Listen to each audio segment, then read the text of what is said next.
Next example number 2. So here we have to examine whether this statement pattern is tautology, contradiction या contingency.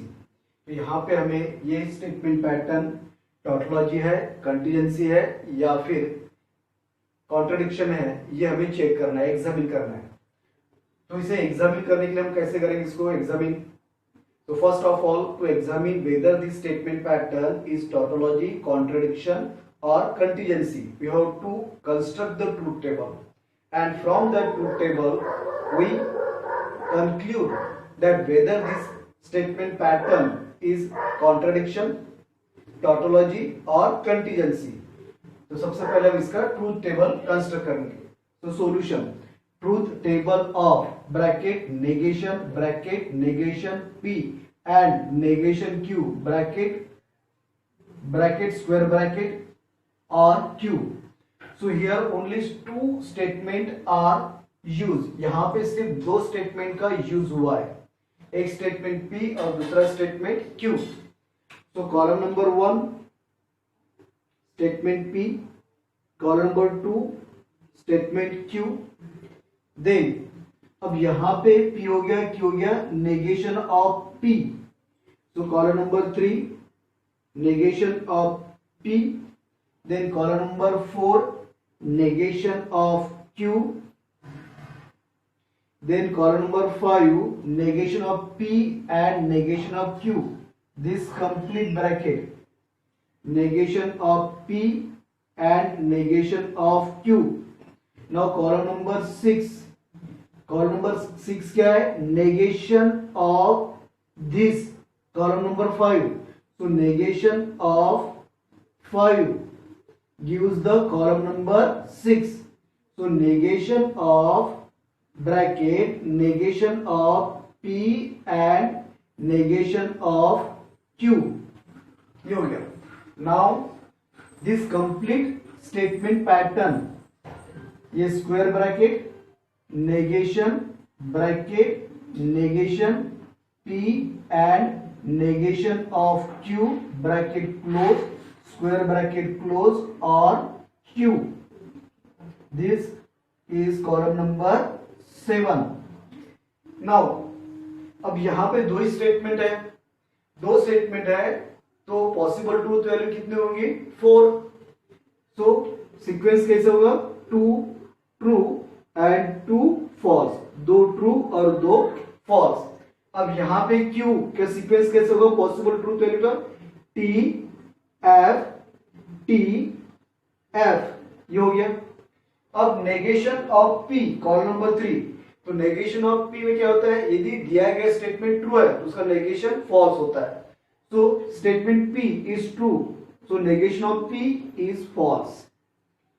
P is true, so negation of P is false. P is false, the negation of P is true. P is false, so negation of P is true. हो गया negation of P. Then negation of Q. So Q true है तो उसका negation of Q क्या होगा? False. यहाँ पे Q false है तो उसका negation क्या होगा? True. यहाँ पे Q true है तो negation of Q क्या होगा? False. यहाँ पे Q false है तो नेगेशन ऑफ Q क्या होगा? ट्रू. अपोजिट होता है ये. नाउ यहां पे negation of P and negation of Q, तो ये बनेगा कॉलम नंबर 3 और 4 के ट्रूथ वैल्यू हम यूज करेंगे for finding the truth value of negation of P and negation of Q. So and का ट्रूथ टेबल क्या होता है? यदि दोनों स्टेटमेंट ट्रू है तो ट्रू, अदरवाइज फॉल्स. तो देखो यहाँ पे P negation of P false है, नेगेशन ऑफ Q भी फॉल्स है, तो इसका and relation negation of P and negation of Q ये फॉल्स होगा. यहाँ पे नेगेशन ऑफ P फॉल्स है, नेगेशन ऑफ Q ट्रू है, दोनों में से एक भी फॉल्स हो तो एंड का रिजल्ट क्या होता है? फॉल्स. यहाँ पे नेगेशन ऑफ P ट्रू है, नेगेशन ऑफ Q फॉल्स है, तो negation of P and negation of Q क्या होगा? फॉल्स होगा. दोनों में से एक भी फॉल्स है तो फॉल्स. अब इधर negation of P and negation of Q both are true, दोनों ट्रू है तो ये होगा T. Now in column number 6, तो कॉलम नंबर 6 क्या है? Negation of column number 5। Column number 5 का negation that gives the column number 6। तो ये जो ब्रैकेट हमने यहाँ पे निकाला हुआ है कॉलम नंबर 5 में, इसी का यहाँ पे हमें नेगेशन फाइंड आउट करना है। तो देखो इसमें क्या होगा, negation of P and negation of Q false है तो उसका नेगेशन क्या होगा? True. Negation of P and negation of Q false है तो उसका नेगेशन क्या होगा? True. Negation of P and negation of Q false है तो उसका नेगेशन क्या होगा? True. Negation of P and negation of Q true है तो उसका नेगेशन क्या होगा? False. Now column number 7, column number 7 कैसे बन रहा है? फ्रॉम कॉलम नंबर 6, ये negation of bracket, negation of round bracket, negation P and negation of Q round bracket close. So ये हो गया कॉलम नंबर 6 और कॉलम नंबर 6 का आर रिलेशन विथ Q। अब Q कहां पर दिया हुआ है? हमें Q दिया है कॉलम नंबर 2 में। तो 6 और 2 का आर रिजल्ट से बनेगा कॉलम नंबर 7, यानी कंप्लीट स्टेटमेंट पैटर्न का रिजल्ट हमें यहां मिलेगा। तो इसके लिए हम कॉलम नंबर 6 और कॉलम नंबर 2, ये कॉलम नंबर 6 और कॉलम नंबर 2, इसके ट्रूथ वैल्यू हम यूज करेंगे और इसके ट्रूथ वैल्यू हम फाइंड आउट करेंगे। सो आर का ट्रूथ टेबल क्या होता है? If both the statement are false then false, otherwise true. तो देखो यहां पे ये पहला 6 ट्रू है कॉलम नंबर 6 और ये Q ट्रू है, दोनों ट्रू है तो और रिजल्ट क्या होगा? ट्रू। यहां पे square bracket, negation, round bracket, negation P and negation Q round bracket close, square bracket, ये ट्रू है और Q क्या है? फॉल्स है। तो दोनों में से एक भी ट्रू है तो और रिजल्ट क्या होता है? True.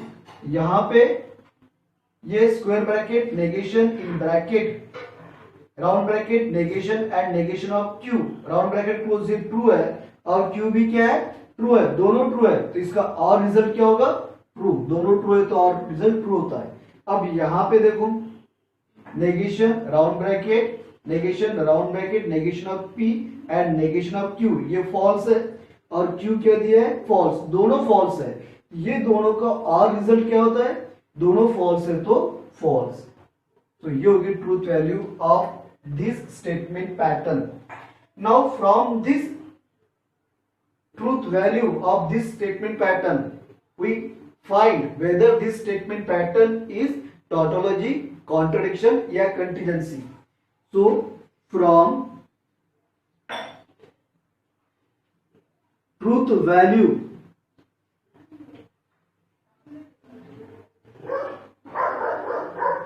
of square bracket, negation, round bracket, negation of P and negation of Q, round bracket close, square bracket close और Q are some are true and some are false। इसमें 3 true दिया है और एक false है। तो यदि कुछ ट्रू है और कुछ फॉल्स है, फिर एक फॉल्स है 3 ट्रू है, तो कुछ ट्रू और कुछ फॉल्स हो तो given statement pattern is contingency, is contingency. यहां पे कुछ ट्रूथ वैल्यू T है और कुछ ट्रूथ वैल्यू फॉल्स है, इसलिए ये स्टेटमेंट पैटर्न कंटीजेंसी होगा।